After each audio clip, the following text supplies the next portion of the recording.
Her husband has full confidence in her and lacks nothing of value. She brings him good, not harm, all the days of her life. She opens her arms to the poor and extends her hands to the needy. That's the story we're about to tell. And here's Reverend Sue.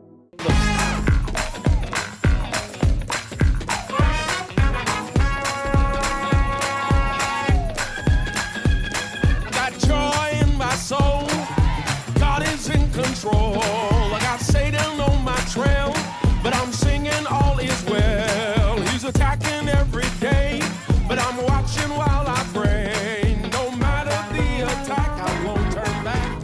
Good evening. I lost a great person, a great friend, a great first lady. Homegoing services were held on last Thursday. But I would like to honor her today. Her name is Deaconess Dorothy Sims Fauntroy. She was the daughter of the late Frank and Lola Sims, and was born and reared in a loving Christian home in Petersburg, Virginia. She was the youngest of 3 siblings. She attended the Petersburg Public Schools and earned a BS degree in business administration from Virginia Union University in 1955. And following graduation, she moved to New York City to work for the United Nations. In August of 1957, Dorothy married Walter E. Fauntroy at Zion Baptist Church, her home church in Petersburg. And she and Walter met while students at Virginia Union University. They relocated to Washington, D.C. and began a remarkable and productive life where Reverend Fauntroy was installed as pastor of the historic Greater New Bethel Baptist Church in 1959, later changed to New Bethel Baptist Church. Dorothy's life as a pastor's wife was guided by one of her favorite hymns, "Only What You Do for Christ Will Last," which is based on Matthew, the 6th chapter, verses 19 through 20.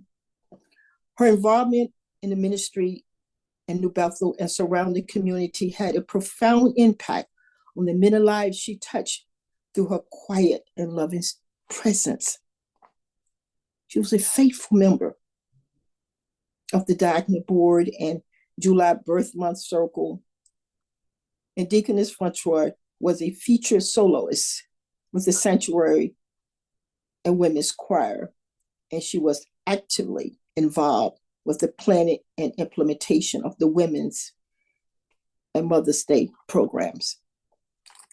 One of her most outstanding contributions to church and community was the First Lady Scholars Program.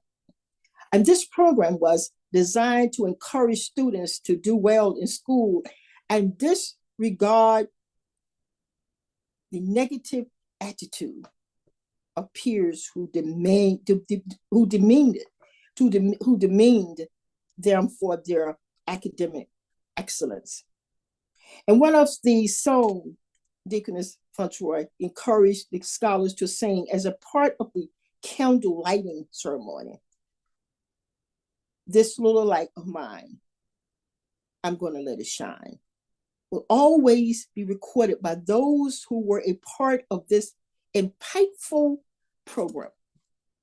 Deaconess Fauntroy successfully led this effect, as well as other ministry programs, and several years for her tireless devotion to the church and community.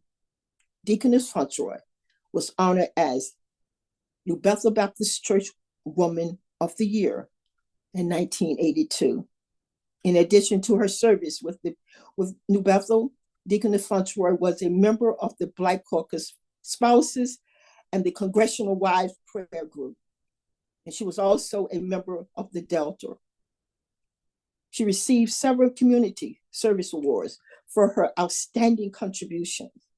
It was truly be stated that Deaconess Fauntroy made a profound impact in the church she dearly loved, as well as the community at large.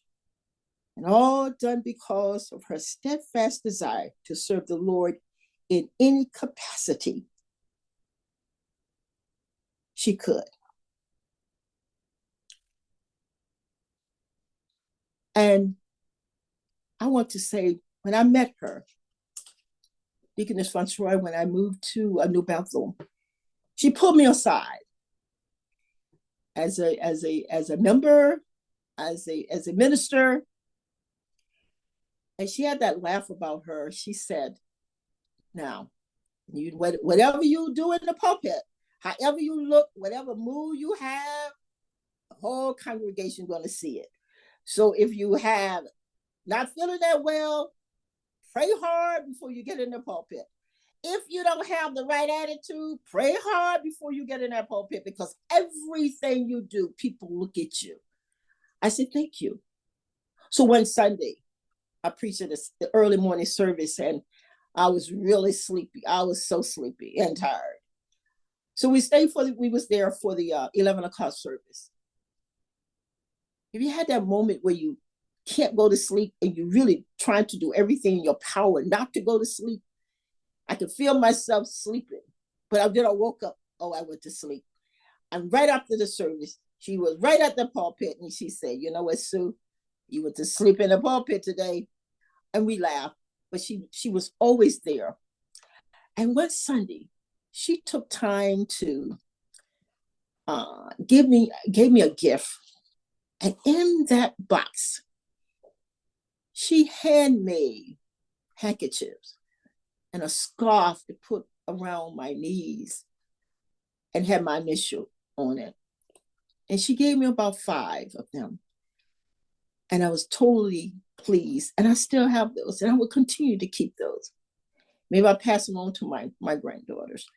But she was so special because she took time to be with people she did not know well.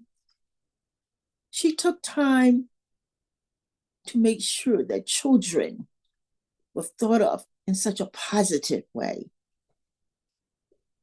And she took time to become very serious about conversation. And she also took time to laugh, to have fun. And so there was days that we spent together. She loved animals. There was a cat in her community. I dropped off one day and she said, "Oh, that's," I said, "I didn't know you have cats." She said, "I don't." The cat kind of made his home in her backyard. So the cat knew exactly what time to come to be fed, and what time to go back to sleep, and what time to be there in the morning. That was Mrs.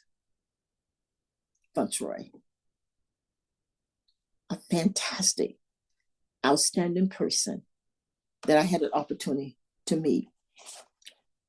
It was like a royal partner to our civil rights giant, Reverend Walter Fauntroy. That's who she was. And there was times she would say that she got on her knees and prayed because her husband was out there making a difference in the world with civil rights issues, not knowing if he's going to come back. But she stood fast, and she would have the faith to stay there and pray and worship God and pray for his safety. She could have been a person where didn't have time to speak to you because she traveled all over the world. She marched with Martin Luther King.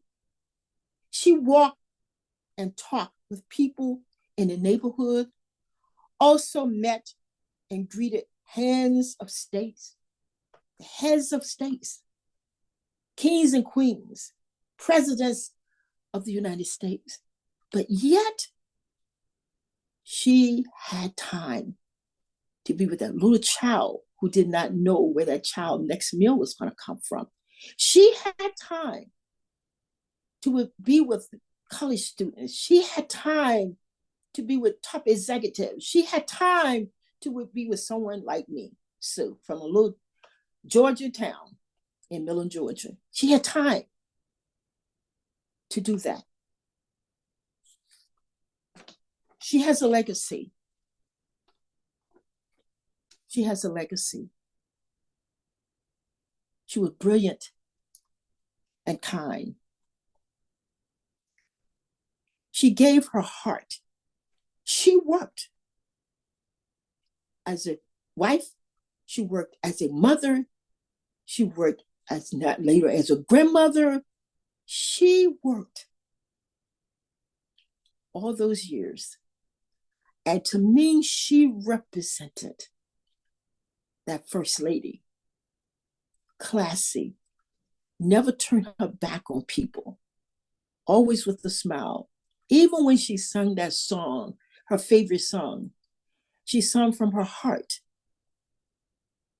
And yes, there was a time that I picked her up at 9 o'clock in the morning.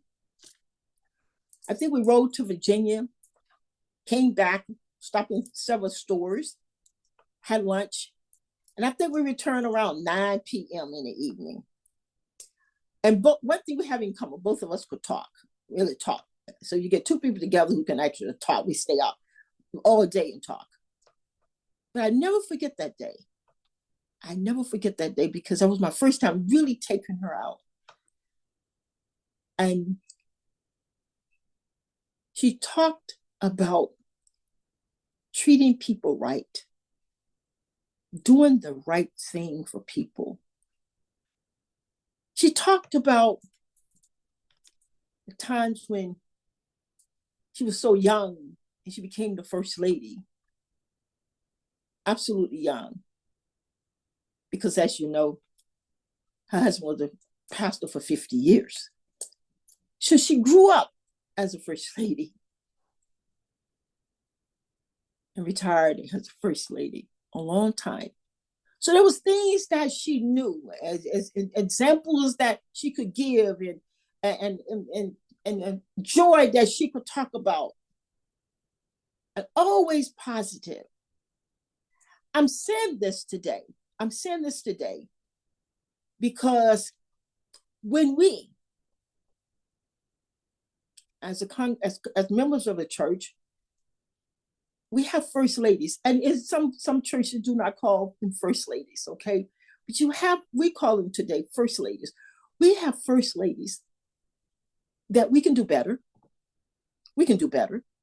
We can do better in knowing how to love them. We can do better paying attention to them. We can do better praying for them. We can do better and understanding as much as possible what they go through. Sure, I've never been experienced a first lady, but I'm challenging all of us because there's going to be a time that perhaps God would say, it's time to leave. And we don't have to look back and say, I wish I had done that. I wish I had done this. But let us do it today with our first ladies.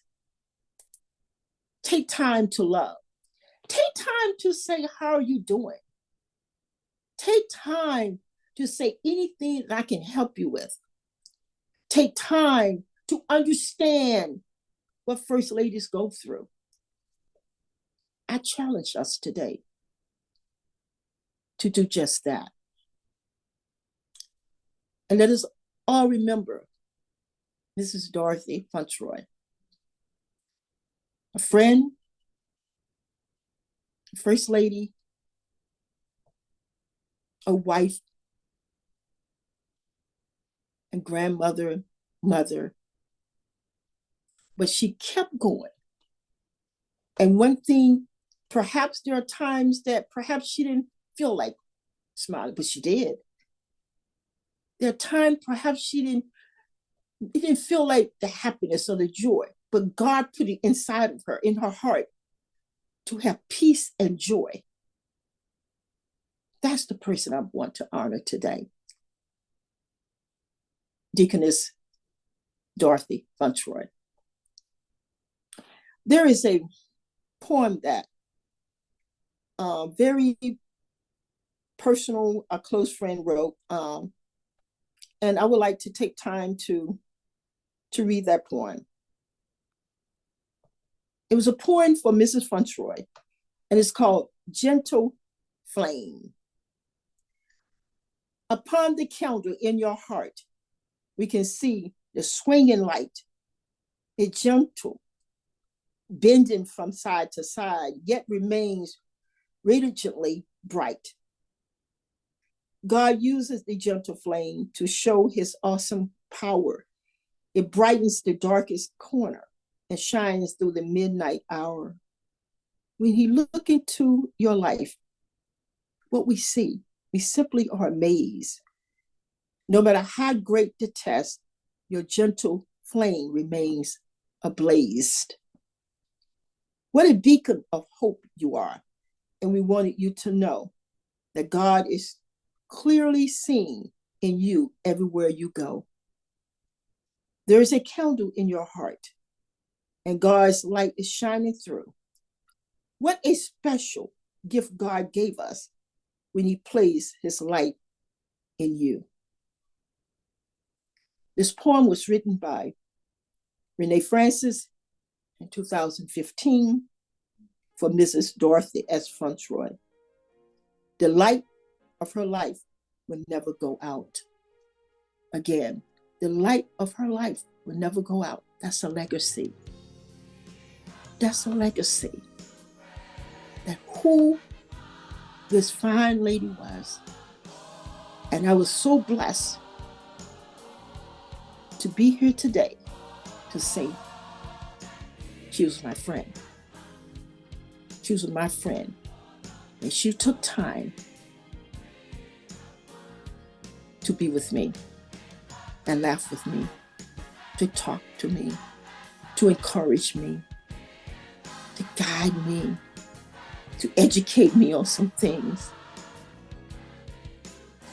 Thank you, Mrs. Dorothy S. Fauntroy, for being who you were, a woman of God. Thank you so much. For our listeners, again, I challenge you to take time to know your First Lady. Take time to get to know your First Lady. May God bless you. Please tune in to Sunday Evening with Reverend Sue, also on YouTube. Have a great evening.